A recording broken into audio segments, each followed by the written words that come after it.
Before we start, please note this series contains adult themes and strong language. I'm an offensive person, so you have to know that going into this, please. I tell people, don't Google me. My name is Bubba the Love Sponge, and don't Google me because it's not good. I've been trying to reach Bubba the Love Sponge for weeks, and yes, I have searched him online. We've called dozens of numbers, sent emails and messages to every account we could find, and spent hours watching episodes of Bubba's controversial talk show online. And now here he is, on a video call with my producers and me. Hi, everybody. How are you? There's a lot riding on this interview with Bubba. How's it going? It's going great. I had the day off today, so I kind of slept in, so I probably sound a little groggy. We really appreciate your time because this has been something that I've been working on since last year, and what a story. And you guys don't even know half of it. Like, I lived with Janessa, the Janessa Brazil. I have hundreds of these stories. He lived through some of the scammer drama with her and tried to expose the fake relationships live on air, one scorned lover at a time. While Janessa seems to have left morning radio behind, given their history, I'm pretty sure Bubba will know where she's landed. The radio host, known for his provocative content, has a wide smile. He's holding his phone close to his face, so his flat-brimmed cap takes up most of the screen.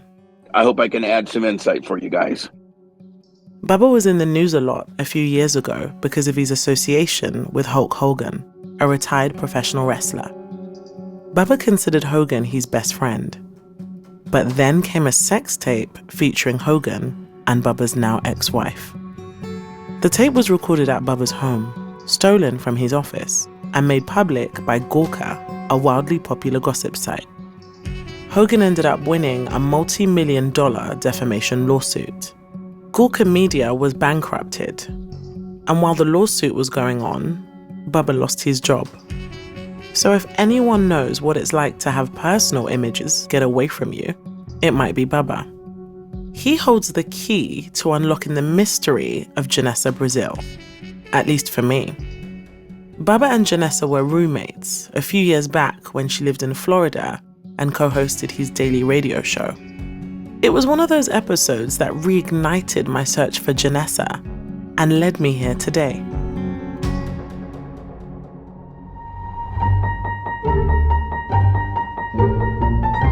From CBC Podcasts and the BBC World Service, my name is Hannah Ajala, and this is Love, Janessa.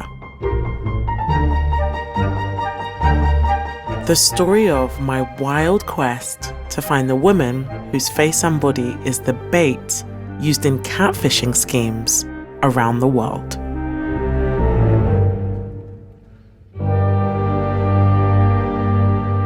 Episode 5. Bubba. I'm not sure where Bubba has taken the call. The room is dark with a bank of red lights behind him. But that question can wait. I want to dive right in. I start to ask my next question, but he's gone. Bubba's just dropped. After a few tense moments, Bubba's back and hasn't missed a beat. Okay, there I am. Whew, okay. I love your accent, by the way. Are you from UK? Yes, born and raised in East London. When I hear a British accent, I love it. It's so refreshing from the standard stupid American accent I have to hear all the time. Yours has lots of character. I tuned into your show, actually, over the weekend. The subject area was really fascinating. It was about doing a number 2. So that was... Yeah, so I say a lot of crazy stuff. And sometimes that gets him in trouble. Over the years, Bubba's been fined by the Federal Communications Commission in the US several times for airing indecent material. Could you give us an intro about what you do in your career? Well, I'll kind of give you an abbreviated version of it because I've been doing radio for 35 years. So, I started radio as just a little radio guy in 1986 in a little town in Indiana. And, when you first start out, it's kind of like the minor league baseball system where you go from one small city to another small city, and then you eventually get a bigger city, and that's where you can kind of make bigger money and have a bigger audience. And then comes syndication and all that kind of stuff. And I eventually ended up in Tampa, Florida in 92. And I was kind of the anchor of being the wildest guy on the radio. I had things like Redneck Mondays, where I made fun of rednecks. I had Lesbian Tuesdays. And I caught a lot of crap for that. But my argument back was, so you're mad at me because I am paying homage to lesbians. And that shut them all down because... By now, you probably understand why Bubba warned me at the start of our interview. He likes to push boundaries. That's his brand, really. We've left out some of the more eyebrow-raising comments and haven't even made it through all the days of the week. Back in the day, Thursdays were No Panties Thursday. And I asked my female listeners over 18 not to wear panties on those days and to put their panties, and this was back in 92, 93, where cars still had antennas. So you would then put your panties on your antenna to show support of the show. So that was kind of how... It's not hard to understand why Bubba attracts all kinds of attention. Over the decades, he's received many complaints. But he's also gained legions of fans who form the Bubba Army. Oh, the Bubba Army is like a religious cult. They do anything for me. My show is funded by my listeners, oddly enough. So, yes, I've been so fortunate to be able to establish somewhat of a global thumbprint, enough to be able to make, a living on doing what I still love, which is radio. I'm going to get to my questions about Janessa in a minute. But first I want to know how Bubba the Love Sponge got his name. He was born Todd Allen Clem in Warsaw, Indiana. Growing up, I've always kind of been a bigger kid. I played football and stuff, and I was always Bubba Clem. When he started working in radio, a colleague noticed how much Bubba appreciated the attention of his female fans.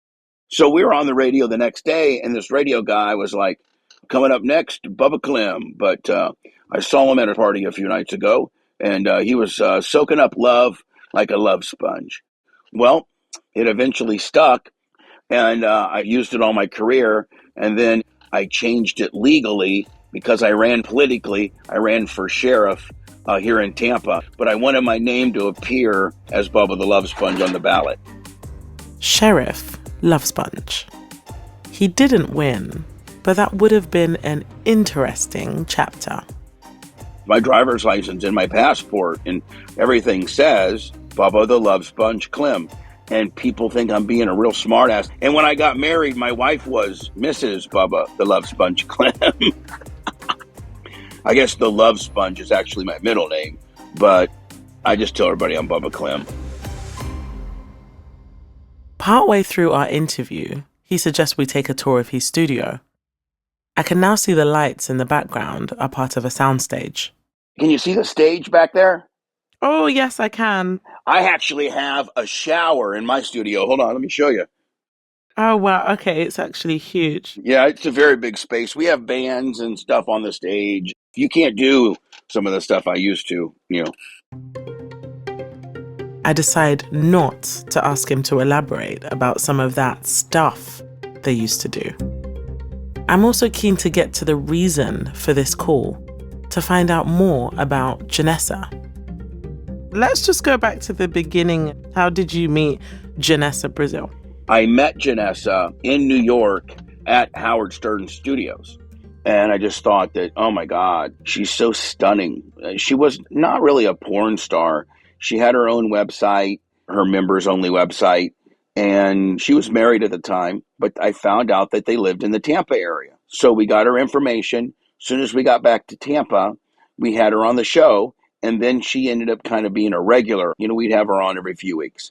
And so I have been friends with her since then. And there was a period of like I think 2019, she actually lived with me. She was also a co-host on my show for about a year. Bubba's affectionate nickname for her during that time was J-Dog, and he confirmed that Janessa is, in fact, a stage name. But her real name is Vanessa, and that's out. That's not like a secret or nothing.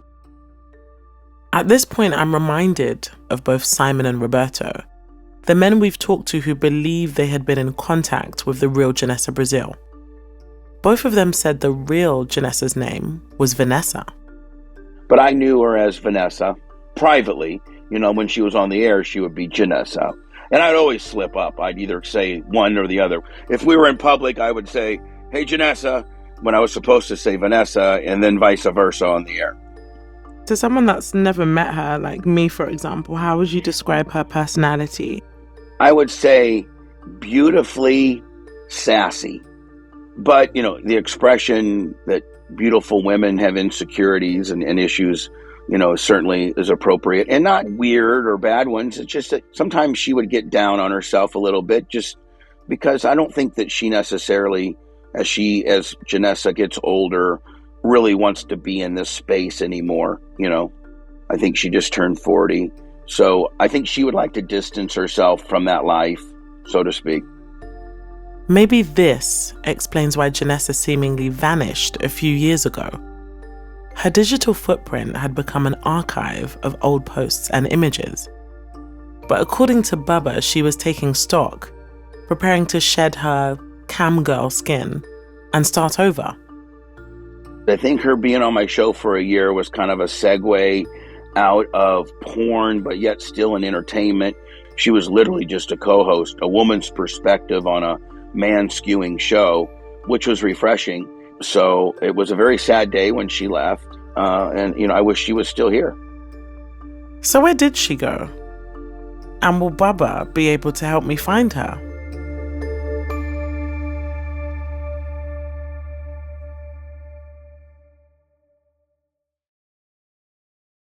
The more Bubba talks, the more I want to understand who Vanessa is and what her connection to the murky world of catfishing might be. She's got a pretty smile, but she's tough. You know, she's got her shit together and she's tough. I now know she's a woman in the process of creating a new life. A woman with a complicated past. A woman with a dynamic personality and big ambitions. Both Roberto and Simon thought they'd connected with a woman who'd lost her sense of self. But the more I learn, the less that sounds like the real Janessa. There are still pages missing in her story. Like, why did she end up living with Bubba and co-hosting his radio show? She was having issues with this boyfriend, and her husband got a divorce years ago. And so she was kind of on her own. In Florida has always been Janessa's security blanket. She has established a ton of great friends down here. She lived here for, God, I think, well over 10 years. So Florida's kind of always been her bounce back. So she called me, and I obviously had some space and wasn't dating anybody at the time. And so I'm like, yeah, why don't you come live with me? We'll hang out, and I'll try to incorporate you if I can on the show. So that's kind of how it went down. What kind of friend was she to you? She was a very close friend, you know, that I could have any type of conversation. And we spent many a dinner talking about spirituality and her parents and her mother and her trials and tribulations. And I knew a lot of her backstory. We became very, very close.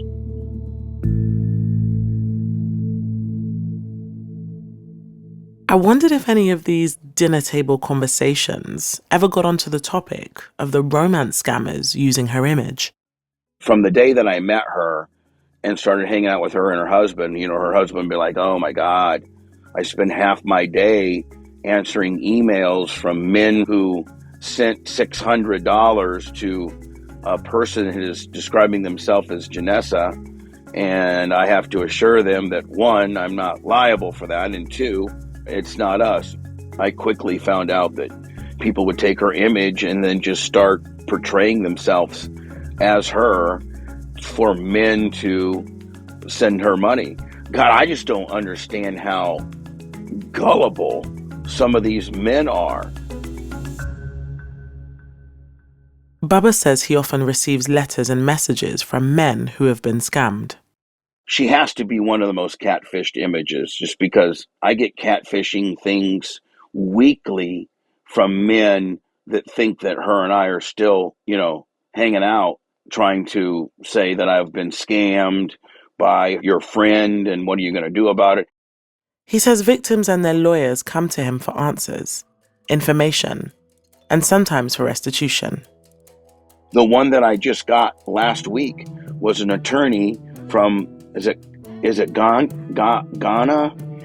And it said, I know that you have connections to Janessa, and she has scammed my client out of like 180,000 euro or whatever. Ghana enters the narrative again. Only this time, according to Bubba, it's a Ghanaian lawyer reaching out to get more information about Janessa. His client has allegedly been scammed by people using her images too. Sakawa boys are not part of this conversation. Just another angry letter asking for answers that won't be found. But many of the writers are convinced Janessa is benefiting somehow. It reminds me of the woman who called into Bubba's radio show asking for help. Her husband had been reeled in by a fake Janessa.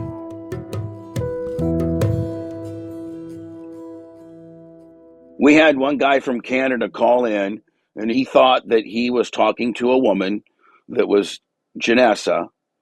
And Janessa's like, well, you're talking to me now. Like, this is me. And they're like, oh, no, this isn't the woman I'm talking to. And they were telling me and Janessa that our Janessa was fake and that indeed we were being catfished. But meanwhile, I had the real one here with me. This whole catfishing world, I don't even think people can really wrap their head around it. Janessa was just like, see, this is what, I go through on a daily basis, because at the end of the day, whether it's the disgruntled wife or the guy that is, sent $3,000, if by chance they happen to get a hold of the real Janessa, they really are not happy with her. And in a lot of instances, they want their money back. She feels horrible about it. She hates it. She wishes that these images weren't out there and stuff. But, the expression they say, when you put something on the internet, it's up forever. Even if you delete it, it's there. Despite all of the stress and negative attention, Bubba says Vanessa knows how to shield herself from drama. He thinks her resilience comes from experience. She had a very tough life growing up in Brazil. And, I guess after the first 100 of these catfishing things, she kind of is very resilient. And for the people that do contact her, she's always super, apologetic and stuff. But she's learned how to kind of compartmentalize. And she knows that world's going to always exist. Even when she's 70, there'll be people using that image to shake down, younger people. If it wasn't so depressing, it would be funny to think of scammers using pictures of Janessa in her 20s, years from now, when she's a senior citizen. Considering how close you were to her as well, would you say that you genuinely see her as the victim? Well, I do see her as a victim. But, she did take those pictures. She did have a very public website that leaned, sexually.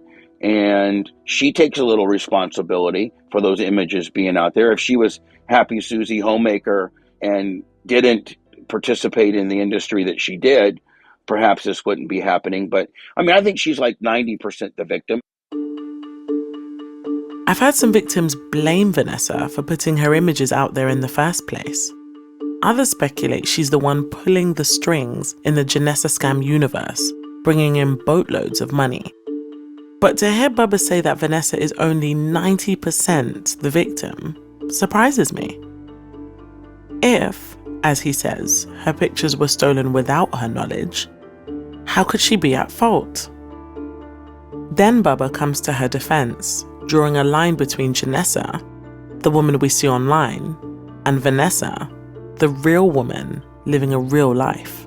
Vanessa is a very conventional girl, so I've known about all of her relationships, and none of them involved, trying to scam money out of anybody. She's never participated in any of this. And if she needed to ever make money, or, she always had a modeling opportunity or a web show, or, she didn't need to do that because, let's not forget, it's illegal as well. It sure is. But we know the legal system isn't great at cracking down on romance scammers. Our call is winding down, so it's time to ask Bubba one final question. The most important question of our conversation. Will he help us get in touch with Vanessa? We hope that she is happy to speak with us. Oh, I'll get it done. Her and I are so very close. I'll make that contact today. Music to my ears. It makes sense to me that Bubba and Janessa seem to understand each other in a way most people wouldn't. Each of them exists in an ecosystem that's strange, even disturbing to some outsiders. The shock radio world, the world of adult entertainment. They both gave themselves new names. They both trade in unorthodox behaviors, in exposure. But don't many of us seek out attention and exposure in some way? There are so many layers to this story, and I finally start to let myself believe that I'm getting closer to Janessa. Especially when Bubba shares her email address. We quickly dash off a message to Vanessa. A minute later, a ping. Has she already replied? No, it's a bounce back message. The recipient's mailbox is full and can't accept messages now. We try again the next day. No bounce back this time. And a few hours later, a response. Sure, happy to chat. Janessa, at last. We set up a video call for later in the week. But I should have known there would be more bumps in the road. So 4:02 was when I responded to her email saying she was 15 minutes late. And then 4:20 was the email that I sent suggesting Zoom. Should we wait until 5? Yeah. I was going to say give it 10 more minutes. 3 video call invites, 3 no-shows. But then Vanessa responds to a text message and agrees to meet in person. She invites us to her hometown in the eastern US. I'm in Nigeria at the time, so my 2 producers travel from Toronto for the interview. Vanessa suggests a trendy midtown Spanish restaurant at 8 o'clock. They have a wait list, so my producers take a seat at the bar. At 8:10, my producer Laura gets a text. I'll be there in a minute. I'm wearing a pink hat. 2 minutes later, a man comes through the door and, you guessed it, he's wearing a pink baseball hat. Is it a coincidence? Are pink hats having a fashion moment? Or maybe we're being taken for a ride. I can't help but think of all the times Roberto was supposed to speak with his Janessa, to see her on video, to meet her at the airport, all the excuses she made. We're starting to understand how he felt. After weeks of messaging, I've never seen or spoken to her. Yet here we are, in a Spanish bar such a long way from home, operating entirely on faith. Faith that we've been in contact with the real Janessa. So is this guy in the pink baseball hat a scammer, getting the last laugh? And then, a huge pink bolero hat comes through the door. It's not an exaggeration to say that everyone looks up. All eyes are on the striking woman in the tight white jeans and stiletto heels. When she raises her face from under that pink hat and smiles, we've seen that face before. It's her, without a doubt. It's Janessa.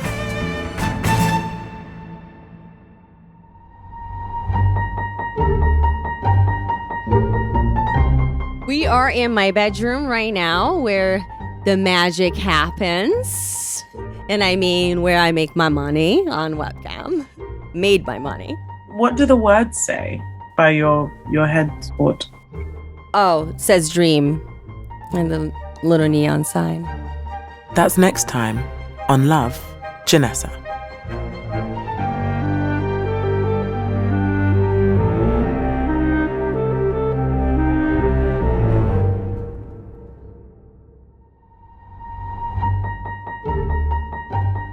Love, Janessa is produced by Antica Productions and Telltale Industries for the BBC World Service and CBC Podcasts.